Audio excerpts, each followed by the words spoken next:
okay? Moving from one very, very oppressive regime, or like getting out from under a very oppressive situation, and then charting a new territory. And the reason why I say this is we have here the Hierophant. This is like a situation where somebody has to give a part of their harvest, a part of themselves, a part of whatever money they make, paying tribute to somebody who has that sense of entitlement. Like, you know, they're either ruling over you, and they're like, okay, you have to do it this way and only exactly this way. Or you have to, you know, on a monthly basis or on a yearly basis, pay your tribute to another person. And that was just the way things were. That was like the rule of the land, or that was like the law of the land. And no one dared to question it, okay? So like somebody's taking, I feel like, either your energy, your financial resources, and you felt like this was the only way to do things, okay? You never question the established order. The Hierophant is greatly about institutions, long-standing institutions that have been in place for a very, very long time. They're very rigid, very resistant to change. And because they've been around for so long, they might not be relevant in present time, but people don't question it because it's thought of as, you know, this is the way things are, and this is the way we've been doing them for hundreds and hundreds of years, and this is the way things are going to be. So no one dare to really question it, okay? But it creates, I feel, a very oppressive atmosphere, and it creates almost like an unfair sense of balance when it comes to I almost feel like the poor giving to the rich. And I almost feel like, you know, whoever's on top is exploiting the situation and exploiting the fact that others have to pay homage or have to pay tribute out of their own pockets in order to gratify somebody else on top. And so it creates a situation where things are very, very unbalanced. And if we're not talking about this in terms of, you know, financial resources, we're talking about energy. We're talking about, you know, spiritually, you're very drained, okay? This was a very oppressive system. Whoever is writing you, whoever is like ordering you around, or I also feel like whoever has been, I'm sensing, you're working under even. And then I'm also sensing as well family obligations, okay? I'm also sensing like expectations from people just because by virtue of being your family, they feel like they have the right to, you know, dip into your financial resources. So I definitely feel in a way you guys might have been subsidizing a situation that really drained you financially, emotionally, spiritually. You were not happy. You were not happy. And you were trying to find a way out, okay? How do I maintain this? So if we're looking at, this is the Four of Pentacles. If we're looking at it in the traditional Rider-Waite deck, it's the guy holding the pentacles, one on his head, two on the floor, and then two on his hands, right?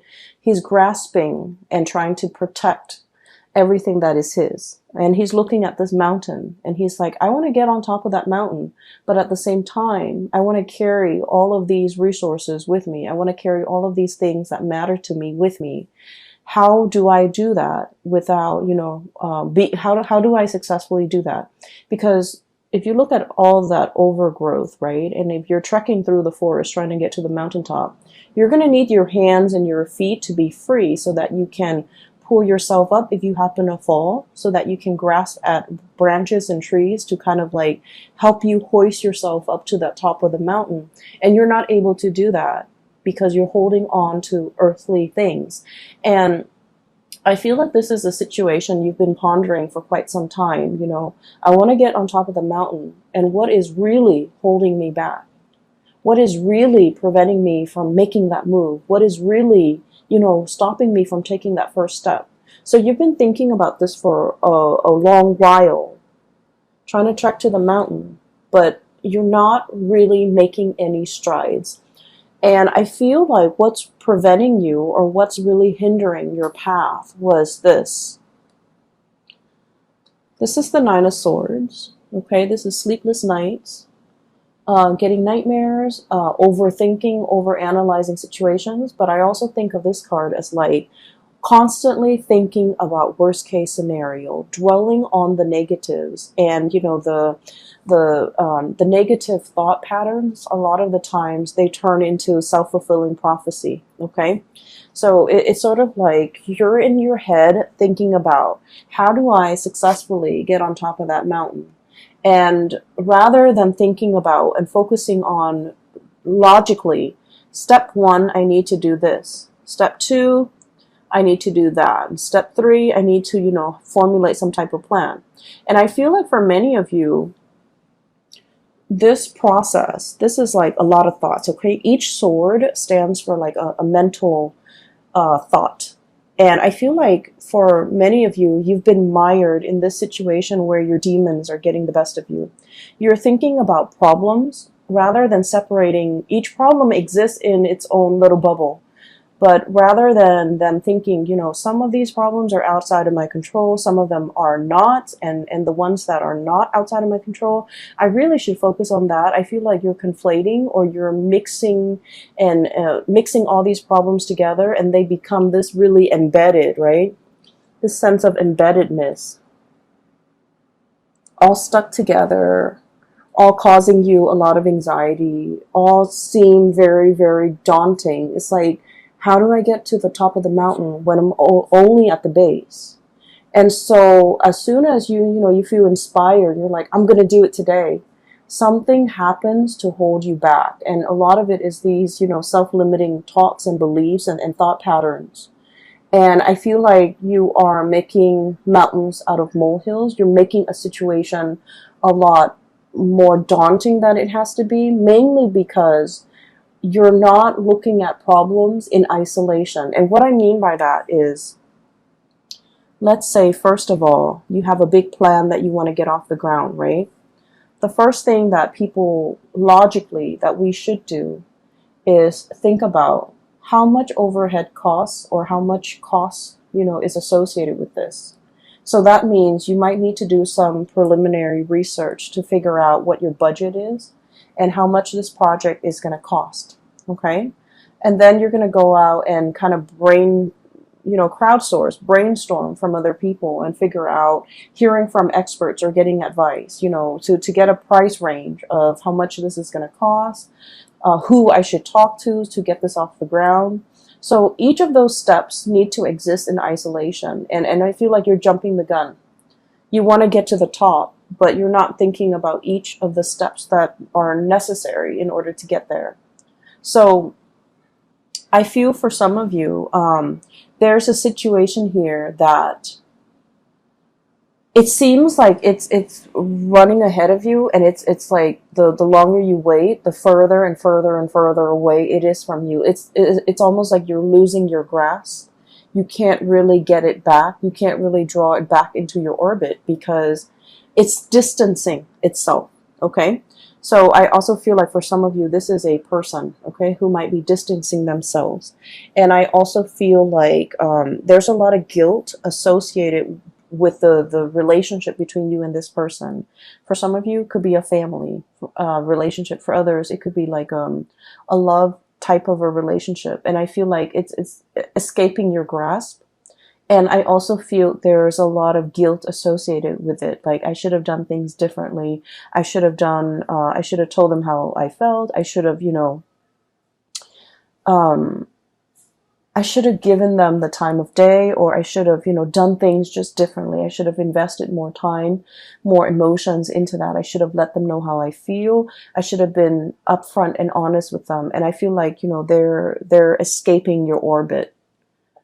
Okay. So I definitely feel like there's some guilt associated with it.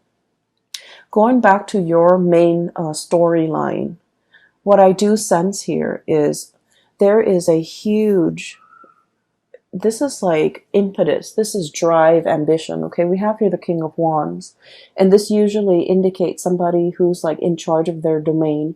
He's scanning the horizon, looking out at the abundance that he has created for not only his empire, for himself, but for all the people that he rules. Okay, this is someone who's very, very responsible. The way I'm reading this energy is that you're in a great, powerful position of leadership. Okay. You care about the people that have been very loyal to you. You care about their well-being. And I feel like it's almost like ruling with a very benevolent hand. Okay. Understanding that I'm not going to exploit this power differential. If you do well, I do well, and our kingdom is going to do well.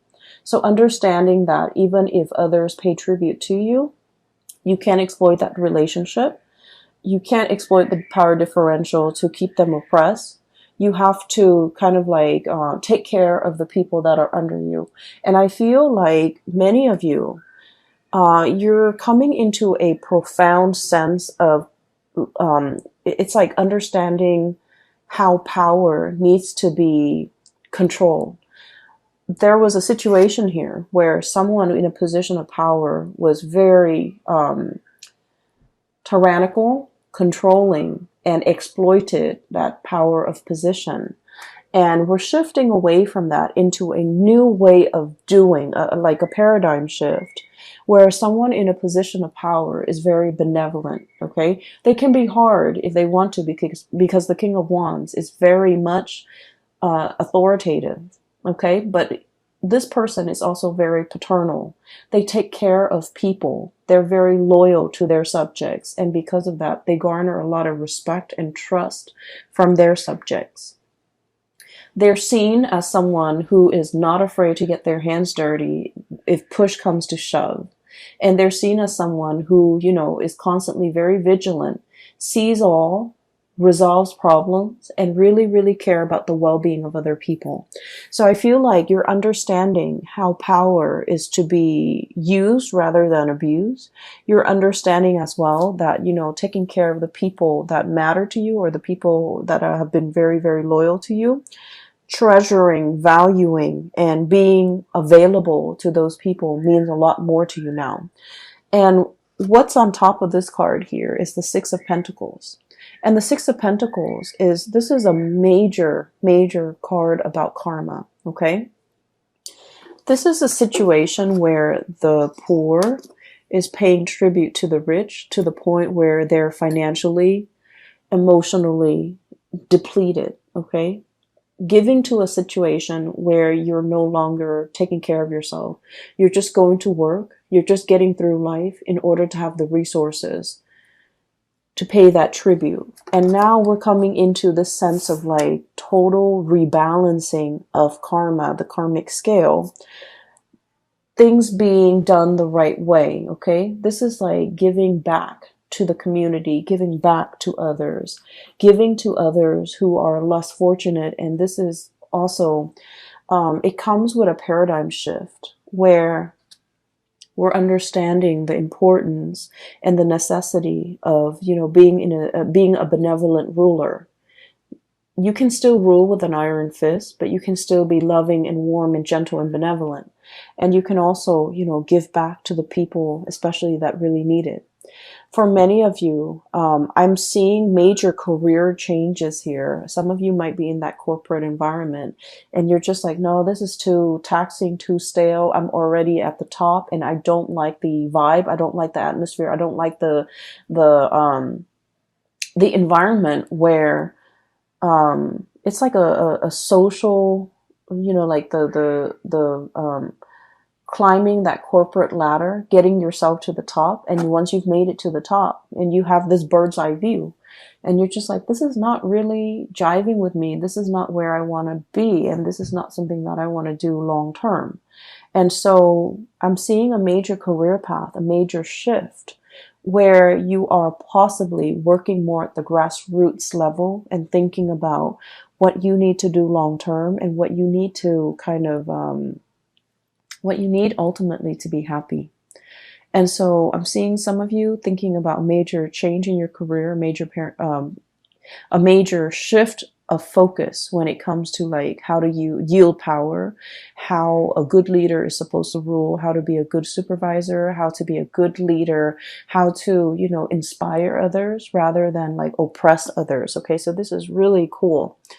You know, Capricorns are oftentimes like seen as people who are like, who are very like career ladder oriented.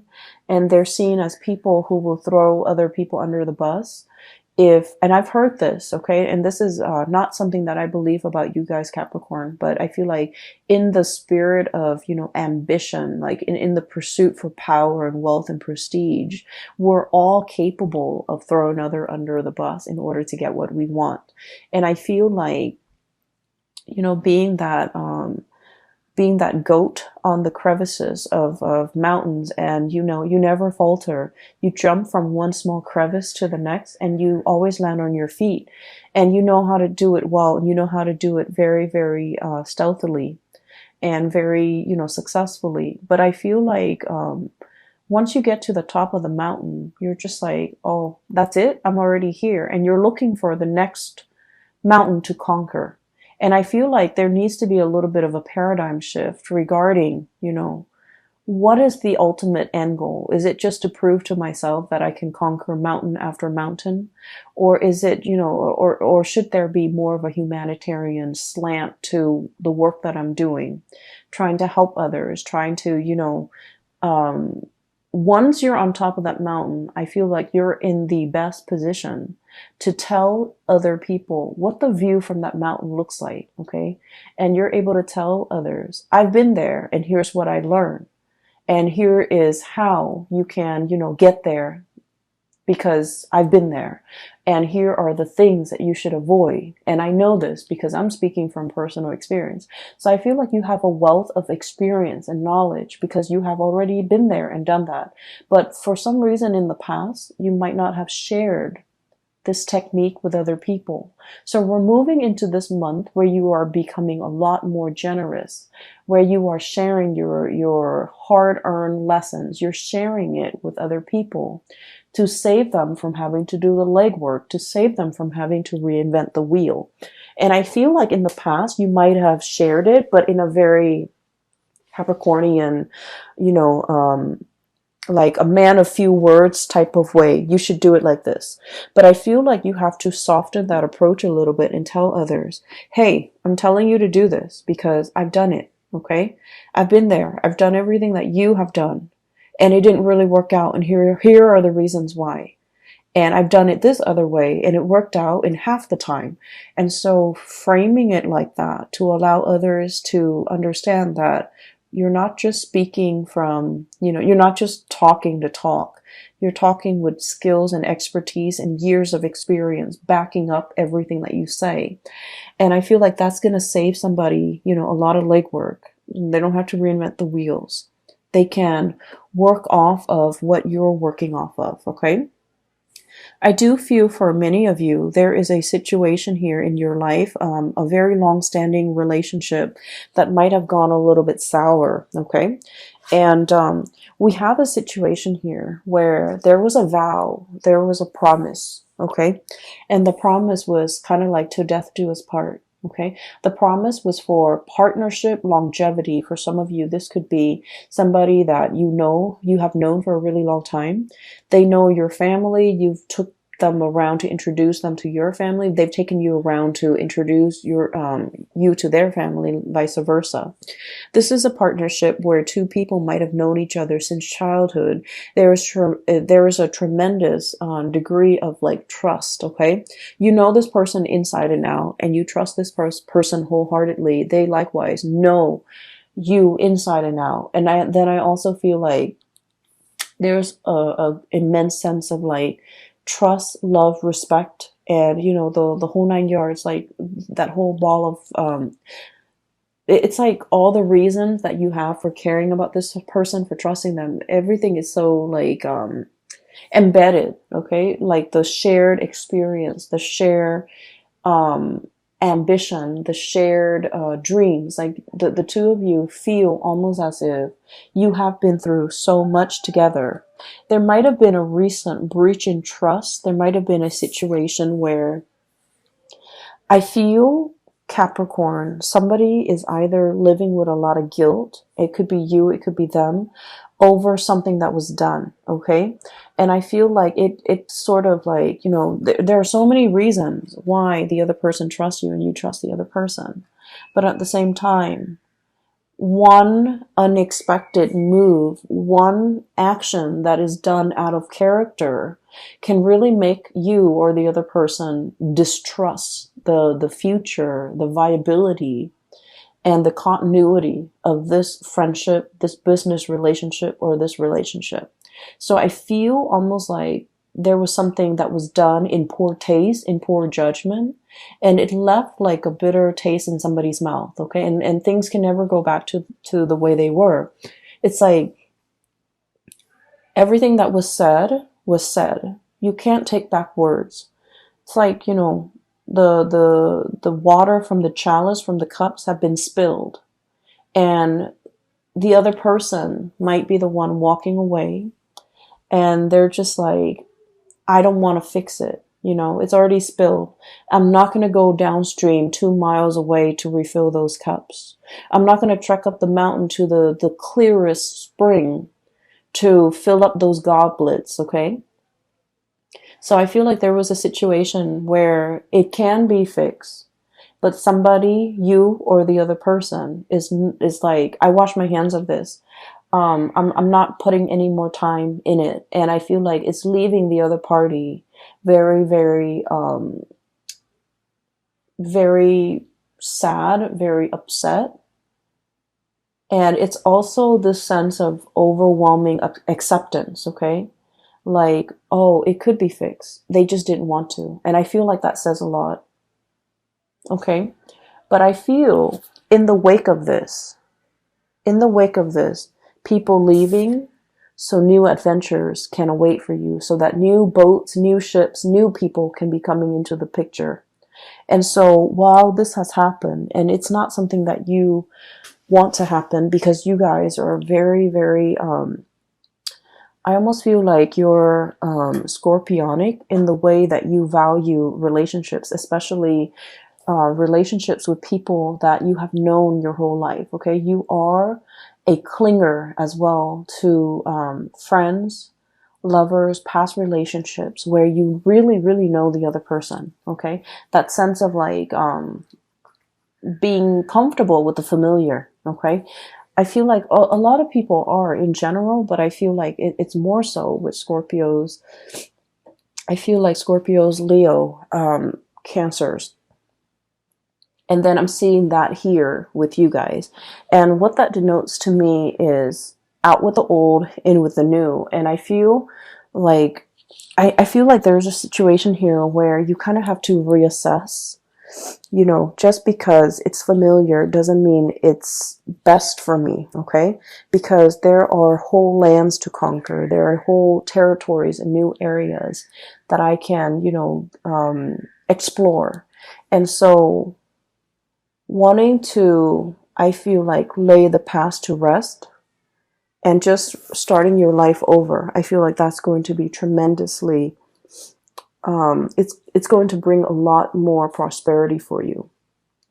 So you end up with the two best cards in the deck. Okay, we have the Fool.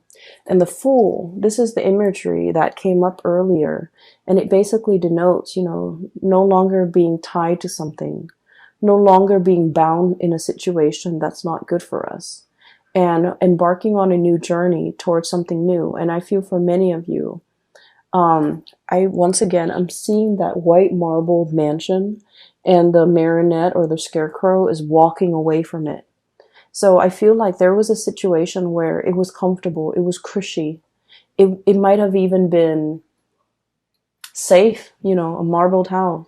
People can shoot, people can throw stones, but you're locked inside that marbled mansion, and there's enough space to roam.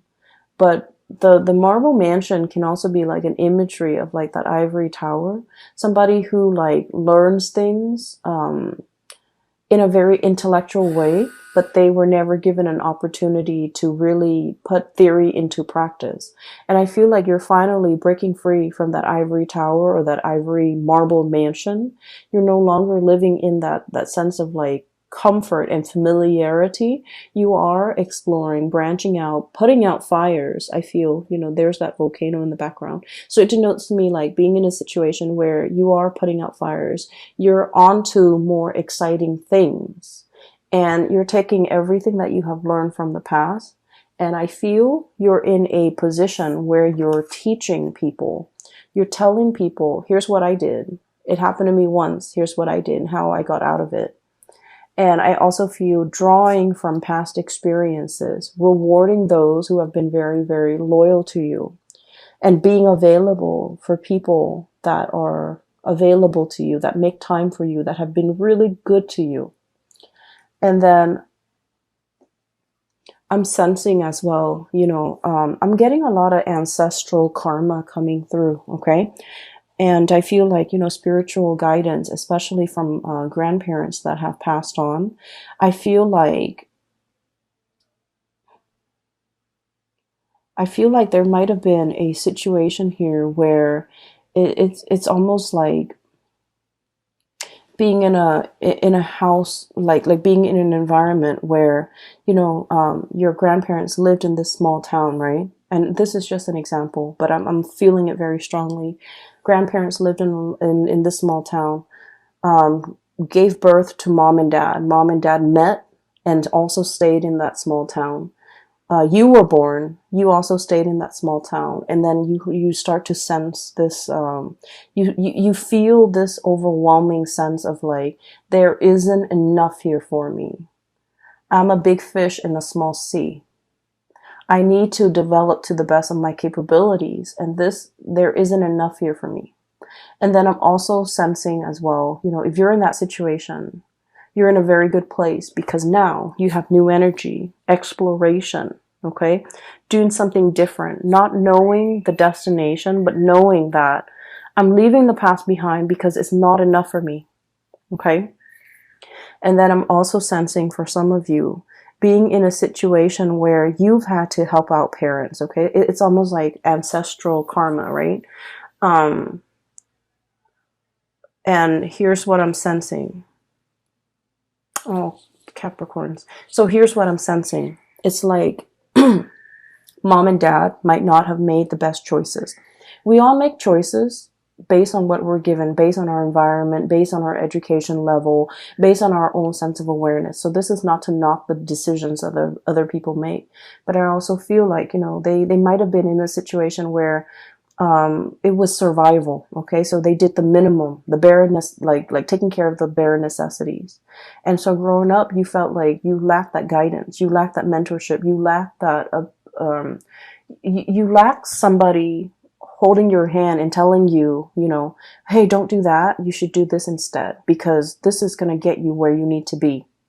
Okay. And I'm seeing, people like, whose parents were, for example, college educated, they can walk their children through the college process. So for example, you have to take the ACT, you have to take the SATs, you have to do that by your junior year, so that by your senior year, you have to load up on all these college prep classes so that colleges will look more favorably upon you. And you have to do extracurricular activities. You should also enroll in, extracurricular activities outside of class. So like that guidance, I feel like some of you guys didn't have that.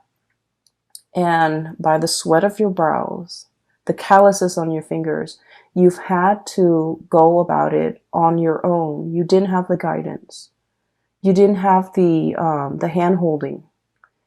And so you were in survival mode. You fought your way, and you've had to do it on your own.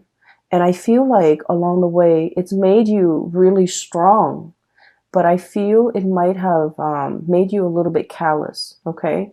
Kind of like, oh, well, I did this, so everyone needs to be able to do it too, right?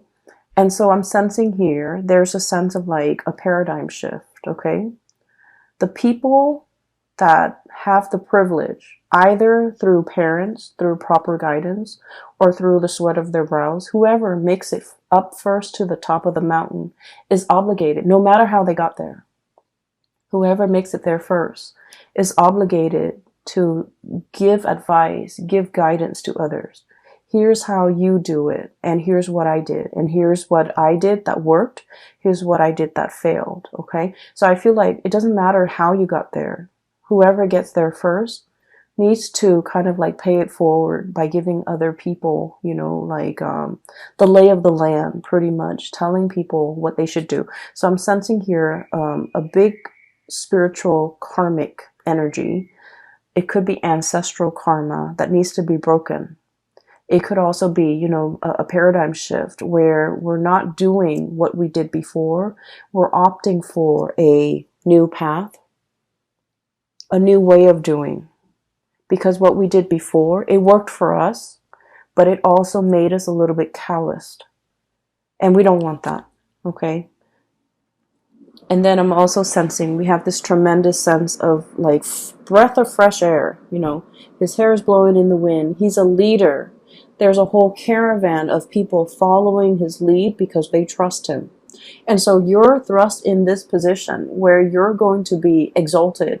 You're in a position where people trust you. They value your, and you know, he's leading them. He's leading the whole, you know, Oregon Trail, whatever you call it. He's leading the whole exodus into this new land, right?